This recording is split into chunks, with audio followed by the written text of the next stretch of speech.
त्योहार मनाया जाएगा। दिल्ली में पहलगाम अटैक के आतंकियों का पुतला जलने वाला है। पीएम मोदी समेत कई फिल्मी स्टार इसमें शामिल होंगे। कोटा में सबसे ऊंचे 221 फीट के रावण का आज दहन होगा। विजयदशमी का पर्व है। हिंदू धर्म में दशहरा का पर्व असत्य पर सत्य की जीत का प्रतीक माना जाता है और दशहरे को विजयदशमी भी कहा जाता है। आज देश भर में इसी की धूम और तमाम लोग आज रावण का दहन करेंगे। रावण को जलाकर बुराई पर अच्छाई की विजय का ये संदेश आज दिया जाएगा। देश भर में विजयदशमी यानी कि दशहरा मनाया जा रहा है। विजयदशमी यानी कि दशहरा मनाया जा रहा है।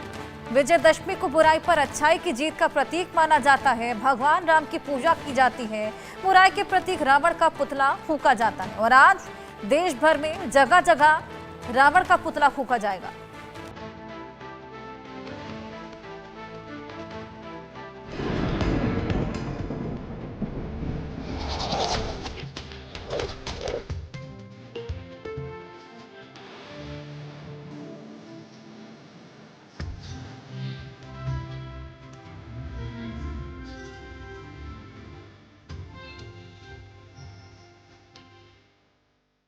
आज विजयादशमी यानी दशहरा है।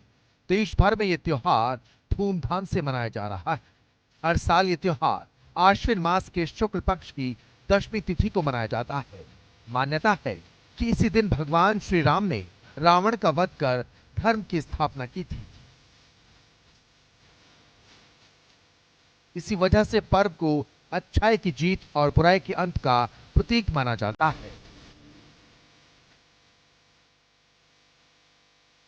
पूरे देश में दशहरे से पहले भगवान श्री राम की लीला का मंचन किया जाता है और दशमी तिथि को लीला के समापन के साथ बुराई के प्रतीक रावण के साथ साथ मेघनाद और कुंभकर्ण के पुतले जलाए जाते हैं।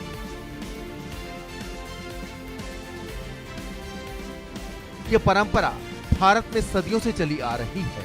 इतना ही नहीं, शुक्ल पक्ष की प्रथमा तिथि से लेकर नवमी तिथि तक मां दुर्गा के 9 रूपों की पूजा की जाती है, यानी नवरात्रि का त्योहार मनाया जाता है और 9 दिन तक भक्तजन मां दुर्गा के व्रत रखते हैं।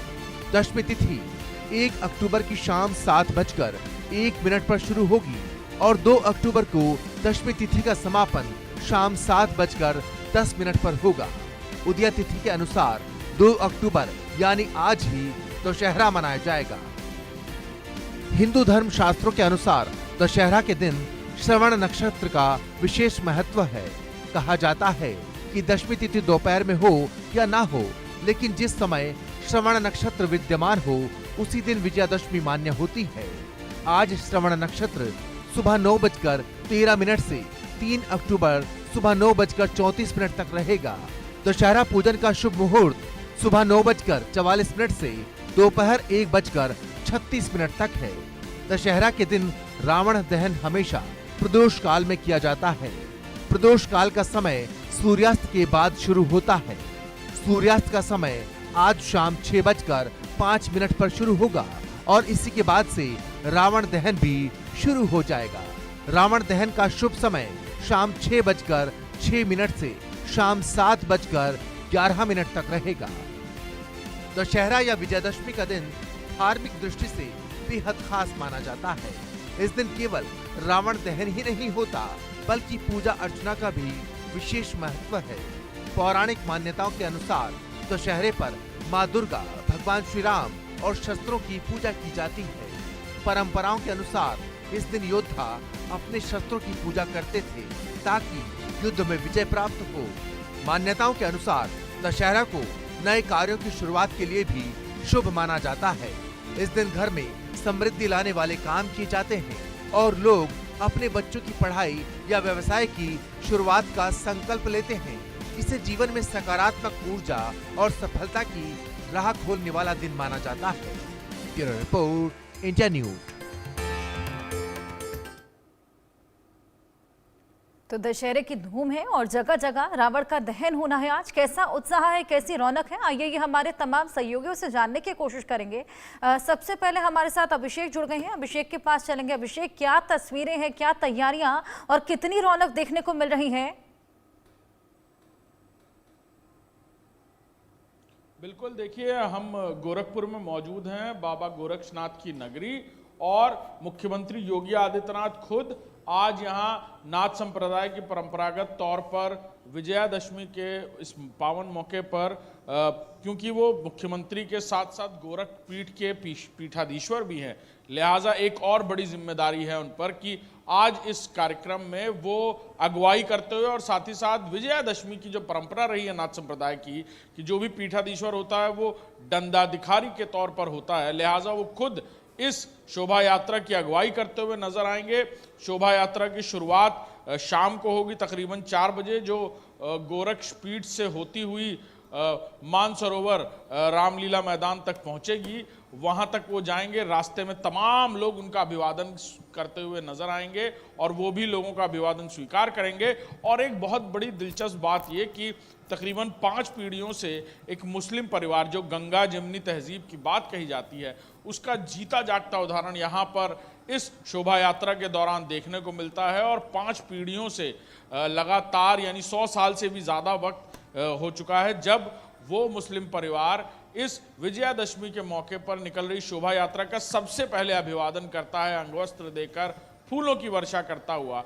तो ये भी एक दिलचस्प मौका होगा आज शाम, जब खुद एक मुस्लिम परिवार जो कई पीढ़ियों से पीठाधीश्वर का अभिवादन करता है दंडाधिकारी के तौर पर, आज वो भी करता हुआ नजर आएगा। और पूरे शहर को खूबसूरती से सजाया गया है।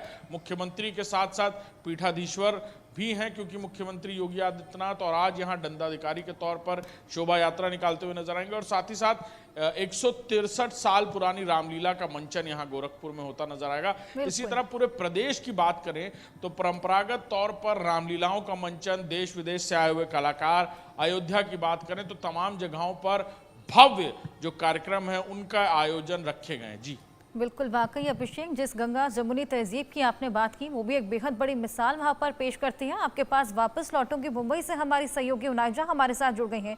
उनाइजा, वहाँ पर कितना उत्साह देखा जा रहा है? दशहरे का पर्व है और आज तमाम तैयारियां होगी, खासा रौनक होगी वहाँ पर। जी देखिए, मैं आपको बता दूं कि मैं इस वक्त मुंबई के शिवाजी पार्क में मौजूद हूं, जहां मुंबई का सबसे बड़ा दशहरा रैली जो है उसका आयोजन किया जाता है। तैयारियां तो शुरू हैं। उत्साह की बात जो अगर आप देखें तो इन जो चेयर जो तैयारियां हैं, ये जो चेयर लगी हुई हैं, जो कुर्सियां लगी हुई है, भगवा झंडा लगा हुआ है, भगवा पूरी तरह से स्टेज बनाया गया है। इस चेयर को यहाँ पर जो तैयारियां हैं वो देखकर ही आपको समझ में आ जाएगा कि किस तरह का उत्साह रहेगा आज के दिन में। यहाँ पर आपको एक और ख़ास बात मैं ये बता दूं कि जो यहाँ दशहरा रैली होती है वो बहुत ख़ास होती है, क्योंकि ये बाला साहब ठाकरे के ज़माने से उन्होंने तब से ही हो रही है, लगभग 60 साल के करीब हो रही है ये रैली होते होते। ये सिर्फ दशहरा रैली नहीं होती है। मुंबई की अगर दशहरा रैली की बात करें तो यहाँ पर कई सारी चीज़ें होती हैं। हमेशा से ही बाला साहब ठाकरे जो शिवसेना के सुप्रीमो रह चुके हैं, वो अपनी जनता से एक तरह से इस स्टेज से संवाद करते थे, उनसे बातचीत करते थे। ये जो मंच है यहाँ पर, यही वो मंच है जिससे वो संबोधित करते थे। और आज ये मंच की और भी खासियत है, क्योंकि आने वाले बीएमसी चुनाव में बहुत सारी घोषणाओं की उम्मीदें हैं इस मंच से। आज ये भी देखा जाएगा कि जिस तरह से पिछले दिनों में राज ठाकरे और उद्धव ठाकरे एक साथ नजर आए हैं, आज भी इस मंच पर दोनों साथ में नजर आने की संभावनाएं हैं। बीएमसी चुनाव को चलते बहुत सारी चीज़ें जो है लोगों की नज़र इस रैली पर टिकी हुई है। मुंबई में जो ये रैली होती है ये हमेशा से ख़ास होती है। यहाँ से बहुत सारी जो है चीज़ें निकल कर आती हैं।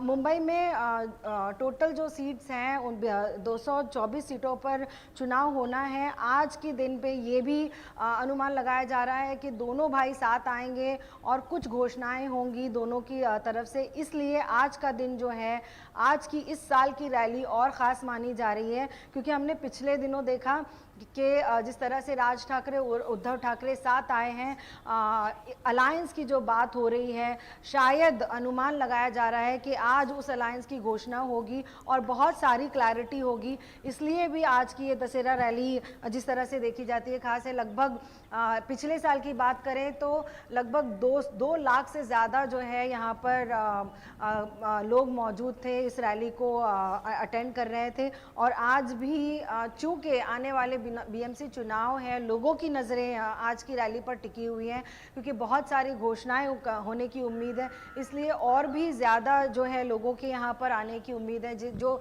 यूबीटी के जो लोग हैं, जो उद्धव ठाकरे के चाहने वाले हैं, वो भी यहाँ पर मौजूद रहेंगे। और ये अंदाज़ा लगाया जा रहा है कि राज ठाकरे भी यहाँ पर मौजूद होंगे। उनके जो लोग हैं जो उनको सपोर्ट करते हैं, वो भी यहाँ पर आने वाले हैं। ये जो रैली है, इस तरह की रैली हमेशा से बहुत ज़्यादा सुर्खियों में रही है और हर बार की तरह इस बार भी बहुत सारे लोगों की निगाहें जो है इस पर टिकी हुई है। जैसे मैंने बताया कि बीएमसी चुनाव जो हैं वो इस बार के ख़ास रहेंगे, क्योंकि अब तक के 20 साल हो रहे हैं जब से बाला साहब ठाकरे का देहांत हुआ है। उसके बाद में भी जिस तरह से उद्धव ठाकरे ने पूरी तरह से सेना की कमान संभाली थी